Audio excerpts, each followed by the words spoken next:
This is Theology Bits, a ministry of Central Lutheran Church, Eugene, Oregon. I'm Pastor Ben. This video will be exploring the relationship of Jesus and the temple in Jerusalem, specifically in the Gospel of Luke.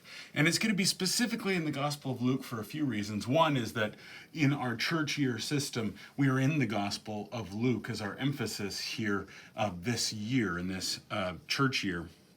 But also because there's a different depiction of Jesus and the temple in the different Gospels. Luke has more interest in the temple than any other gospel, and the picture's a little different. And so to explore this, let's first see all the different cases of where does the temple show up in the Gospel of Luke with interaction with Jesus.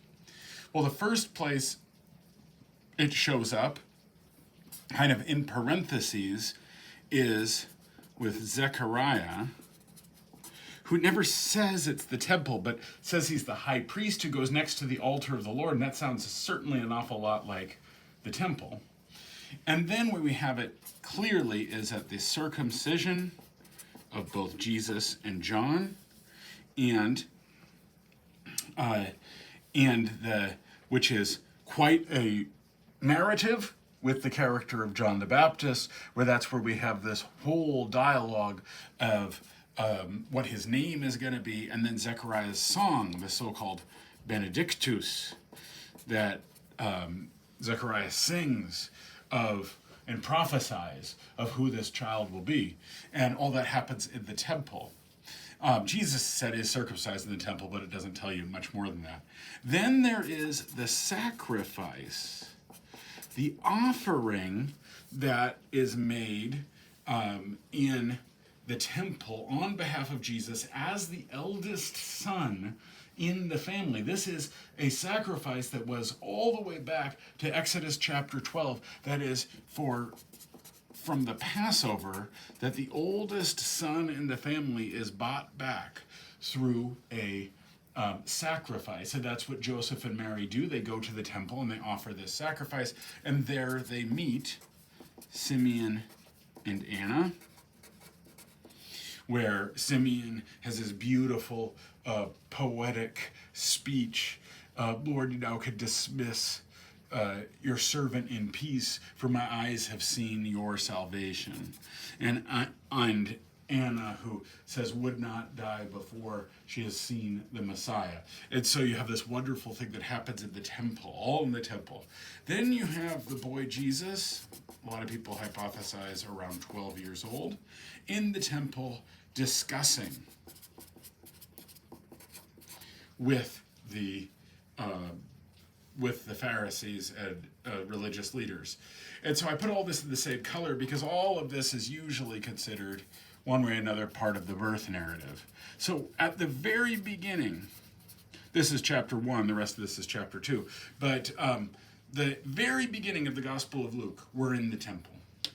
Then we have Jesus in his regular ministry in the temple, which of course he only goes to Jerusalem once, but when he does it, the Gospel of Luke slows how much time Jesus is in Jerusalem. It really, through its language, draws that out, and it talks about Jesus teaching in the temple. And it gives you the sense that he's been doing it for a while. When they come to arrest him, he says, why did you not do it before? Day by day, I had been with you teaching in the temple, as if to say he'd been there for a while. And it was normal for rabbis to go teach in the temple, probably in the outer court. And so he was teaching, and in it there's some very famous passages. For example, this is where he teaches about the widow's mite, where he sees a widow giving a very small offering into the temple offering, and he says, she out of her poverty has given more than all the rest of you. And so you have this message, again, about the what is the temple really for? And really, in this same space, in this teaching, really goes after and warns others about the religious teachers and religious leaders of the temple. And so Jesus does a lot of this teaching. That's all in the teaching. There's a lot of things going on. There's a few parables in there. And so there's a lot of dialogue there. Then we have Jesus' conflict. So if this is going to be his teaching in the temple, kind of in this thing, here is this kind of conflict with temple. So first you have his prediction of the destruction of the temple. None of these stones will stand upon one another. He's actually looking out at the temple from the hill outside of Jerusalem so he can see it directly, and he talks about its coming destruction.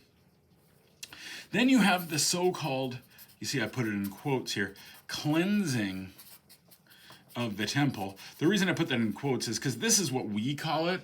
It's never called a cleansing of the temple, but that's where Jesus, in the picture we're familiar with, he goes over and he overturns the tables of the money changers. He drives out all those who are bringing anything in. He drives out those selling things. He drives out those buying things. In the Gospel of Mark's version, he effectively stops all activity in the temple whatsoever, even those just bringing their own sacrifices with them. In Luke, it's much less. In Luke, he drives out those selling. And the emphasis seems to be very much on corruption.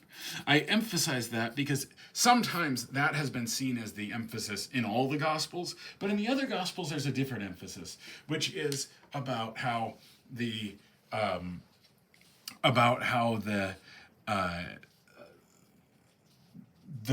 very sacrificial structure they had really is stopped. Jesus stops people bringing things. He stops people selling things. He buying things. The things they're selling and buying were the sacrifices you would be offering. He effectively stops it. Not in Luke. In Luke, it's just those selling.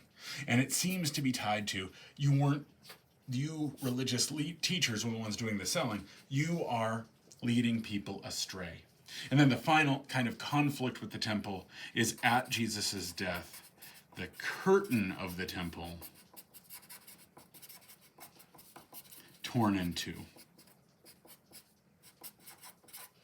So you have kind of three categories of what's going on with Jesus' relationship with the temple. Well, overarchingly, what are some bigger themes?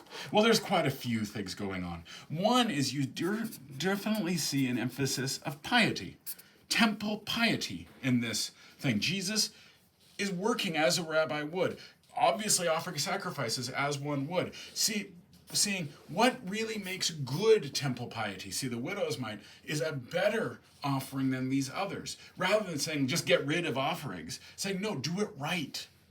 But there is definitely this idea of corruption or simply false teachers. The people currently running the temple are leading you astray. That's going to be a major emphasis in the Gospel of Luke. These religious teachers, these people who need to be driven out, they're leading you astray. This is not what the temple was meant to be. True temple piety is emphasizing something else.